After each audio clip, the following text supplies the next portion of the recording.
Dragon Prince yuan के chapter number 508 की starting में हमें बताया जाता है कि जुआनजू के अपीयरेंस के साथ ही जो जंग तियानियनटोपिया और ग्रेट 5 अलायंस के बीच में चल रही थी उसका अंत हो जाता है। और अगर कांग युआन भी लौट आते तो तियानियनटोपिया के पास 2 सेंट एक्सपर्ट्स होते जो कि तियानियनटोपिया की पोजीशन को हुनियन हेवन में और भी ज्यादा मजबूत कर देता। और तियानियनटोपिया बई क्लैन के साथ निपट लिया होता है और तो ट्राई माउंटेन अलायंस को हटा दिया होता है और बाकी की टॉप फोर्सेस से भरपाई के रूप में काफी बड़ा अमाउंट लेता है। तब जाके ये जंग पूरी तरीके से खत्म होती है और फिर हमें तियानियनटोपिया के कॉन्फ्रेंस हॉल का सीन दिखाया जाता है जहाँ पे झा युआन हेवंस की बैटल के बारे में पूछ रहा होता है, जिसपे चीजिंग कहती है कि जैसा कि नाम से ही अंदाजा लगता है कि ये वो बैटल है जिससे तियानियन वर्ल्ड के 9 हेवंस पे असर पड़ता है। और 9 हेवंस का तो सुन के झा युआन के काफी तगड़े वाले होश उड़ जाते हैं और ये डरते हुए कहता है कि ये स्केल तो काफी ज्यादा डरावना है। और फिर आंट मुनी बताती है कि ऐसी अफवाह है कि एंसेस्ट्रल ड्रैगन का जन्म यूनिवर्स की शुरुआत में हुआ था और एंसेस्ट्रल ड्रैगन के फ्रेगमेंट से जो लैंड फॉर्म हुई वो एक इंडिपेंडेंट एग्जिस्टेंस है जिसे गुन युआन हेवन भी कहते हैं, जहाँ पे most ancient genesis Q ancestral Q ही है। और जो चैनल 9 हेवंस को गुन युआन हेवन के साथ कनेक्ट करता है उसका ओपन होने का एक स्पेसिफिक टाइम है। और फिर चीजिंग बताती है कि हमारा हुनियन हेवन 5 हेवंस में सबसे ज्यादा स्ट्रॉन्गेस्ट है सेक्रेड रेस के 4 हेवंस के बाद। वो इसलिए क्योंकि हम लगातार एंसेस्ट्रल क्यू के लार्जेस्ट शेयर को जीत रहे हैं सेक्रेड रेस के बाद और इसी वजह से हुनियन हेवन की जेनेसिस क्यू इतनी ज्यादा स्ट्रॉन्ग है। और फिर जुआनजू बताते हैं कि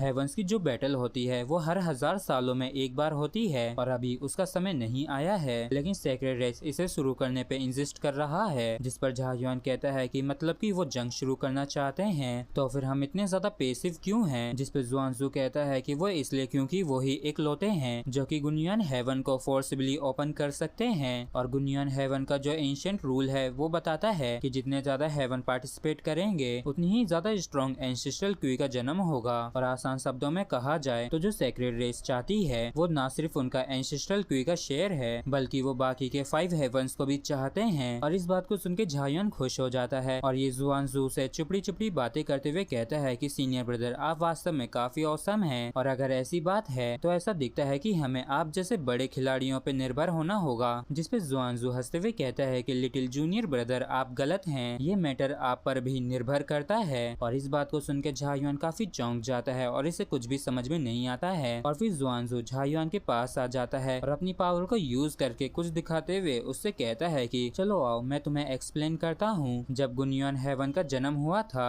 तब वो 3 लेवल डोमेन में ट्रांसफॉर्म हो गया जो कि low domain space, nascent source space और हेवनली सन स्पेस है। और डोमेन के हर एक लेवल में 20% एंसेस्ट्रल क्यू है गुनियन हेवन की और अलग अलग स्ट्रेंथ के वहाँ पे 9 स्पेशल चैनल्स हैं। और अगर कोई स्ट्रॉन्गेस्ट चैनल को ओपन कर उस पे कब्जा कर सका तो उन्हें एंसेस्ट्रल क्यू का सबसे बड़ा शेयर मिल सकता है। और बचा हुआ जो 40% है वो अलग अलग हेवन के सुप्रीम सोर्जिन्स पे निर्भर करता है। जिस पे झा युआन कहता है कि हाँ मैं अब समझ गया। और ये हेवंस की बैटल तो सच में टॉप से लेके बॉटम के कल्टीवेटर्स के बीच का एक ड्यूल है। और फिर जुआनजू कहता है कि वैसे तो हेवंस की ब्लेसिंग बैटल काफी ज्यादा इंपॉर्टेंट है और ये उस लेवल की तो बिल्कुल भी नहीं है। और तुम्हें पता होना चाहिए कि जो फॉर्मर तियानियन वर्ल्ड है उसमें 9 हेवन से भी ज्यादा हेवंस थे और 9 हेवन से भी ज्यादा हेवंस का सुन के झा युआन के होश उड़ जाते हैं। और फिर जुआनजू अपनी बात को कंटिन्यू करते हुए कहता है कि जिसका मतलब ये है जो बाकी के हेवंस थे वो पहले की ग्रेट बैटल्स में तबाह हो चुके हैं। तो चीजिंग कहती है कि आसान भाषा में कहा जाए तो इस हेवन की बैटल को एक कंपटीशन भी माना जा सकता है, लेकिन ये काफी बड़े लेवल का है जहाँ पे सिर्फ 2 ही पार्टीज होंगी जिसमें पहली शेषर रेस होगी जबकि दूसरी बाकी के 5 हेवंस होंगे और लास्ट में सिर्फ एक ही ऑप्शन रह जाता है जिसमें यही बेहतर रहता है कि हम बाकी के 4 हेवंस को लार्जर शेयर लेने दें जितना पॉसिबल हो सके उतना ज्यादा सेक्रेड रेस को रोकने के लिए। और इस बात को सुन के झा युआन भी थोड़ा शांत हो जाता है और कहता है कि लेकिन यहाँ तक कि अगर हेवनली सन एक्सपर्ट्स बैटल के अंदर पार्टिसिपेट भी करेंगे लेकिन मेरे कल्टीवेशन के करंट लेवल के साथ मैं टॉप रैंकर्स में भी नहीं हूँ। जिस पे जुआनजू कहता है कि हे तुम्हें अपने खुद के पोटेंशियल पे भी विश्वास रखना चाहिए और इसके अलावा मैं वही करूंगा जो हमारे मास्टर ने करने के लिए कहा है। और इस बात को सुन के झा युआन भी चौंक जाता है और पूछता है कि मास्टर ने आपसे क्या कहा। जिस पर जुआनजू कहता है कि मास्टर ने मुझे एक मैसेज तुम्हें देने के लिए कहा है कि वहाँ पे शायद कुछ ऐसा है जिसकी तुम्हें काफी ज्यादा जरूरत है। और इस बात को सुन के झा युआन सोच में पड़ जाता है कि कुछ ऐसा जिसकी मुझे जरूरत है और तभी से याद आ जाता है कि वो एक चीज जो कि या को उठा सकती है, मतलब कि उसको कोमा से बाहर ला सकती है और इतना याद आते ही झा युआन को गुस्सा आने लगता है और ये मन में कहता है कि एंसेस्ट्रल ड्रैगन फ्लैश को ढूंढने का क्लू असल में हेवंस की बैटल में है, लेकिन एंसेस्ट्रल ड्रैगन लेटन अब भी वांजू रीजन में ही है और उन्होंने अभी तक उसे हमारे हाथों में सौंपा नहीं है। और फिर झा युआन को सुप्रीम सोजिन वांजू के ऊपर काफी ज्यादा गुस्सा आने लगता है और झा युआन को इतने ज्यादा गुस्से में देख के ज़ुआनज़ू इसे शांत करते हुए कहता है कि चलो अभी कोसना बंद करो और इधर देखो कि ये क्या है। और इतना के ज़ुआनज़ू किसी चीज को बाहर निकालता है जो कि काफी ज्यादा ग्लो कर रही होती है और देखते ही देखते ये काफी ज्यादा जोर से ग्लो करने लगती है और इसमें से काफी ज्यादा एनर्जी भी बाहर निकल रही होती है। और इस चीज को देख के झा युआन के खुद के होश काफी उड़ जाते हैं। और इसी के साथ फ्रेंड्स एपिसोड भी हमारा यहीं पे खत्म होता है। अगर आप लोगों को वीडियो अच्छा लगा हो तो प्लीज चैनल को सब्सक्राइब और वीडियो को लाइक करना ना भूलें। Thank you.